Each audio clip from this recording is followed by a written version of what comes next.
Hello guys, আমি নয়ন। আজকে আরও একটি গল্প নিয়ে এসেছি। ফেসবুক প্রেম কাহিনী, সম্পদ ও পাখির গল্প। শিরোনাম, একটা রিকোয়েস্ট থেকে প্রেম। পরিচয়, শুরুটা ফেসবুকে।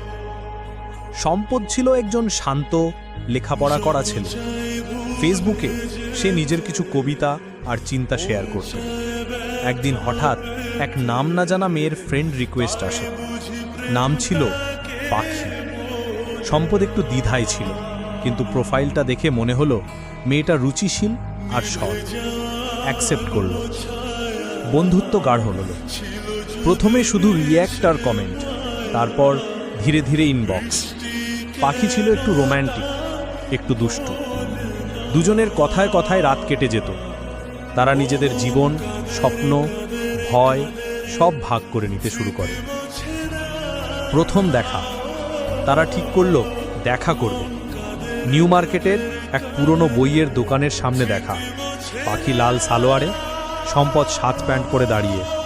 একটু লজ্জা, একটু হাসি, অনেক আনন্দ। প্রেমে পড়া। দেখা হওয়ার পর দুজনেই বুঝল এটা শুধু বন্ধুত্ব না, এটা ভালোবাসা। ফেসবুকের মেসেজ থেকে তারা বাস্তব জীবনের গল্প হয়ে উঠল। কিছু বাধা। পাখির পরিবার কিছুটা রক্ষণশীল ছিল। সম্পদকে তাদের প্রমাণ করতে হয় যে সে একনিষ্ঠ এবং পাখিকে ভালোবাসে। সময় লেগেছে, কিন্তু ভালোবাসার জোরে সব কাটিয়ে উঠেছে। শেষটা, আজও তারা একসাথে। মাঝে মাঝে ফেসবুকে পুরনো চ্যাট দেখে হাসে, কারণ সেখানেই তো শুরু হয়েছিল তাদের স্বপ্ন। শিক্ষা, একটা সাধারণ ফ্রেন্ড রিকোয়েস্ট, একটু সাহস আর সত্যিকারের অনুভূতি সব কিছুকে বদলে দিতে পারে। ভালোবাসা প্রযুক্তির মাঝেও জন্ম নিতে পারে, যদি মনটা সত্যি হয়।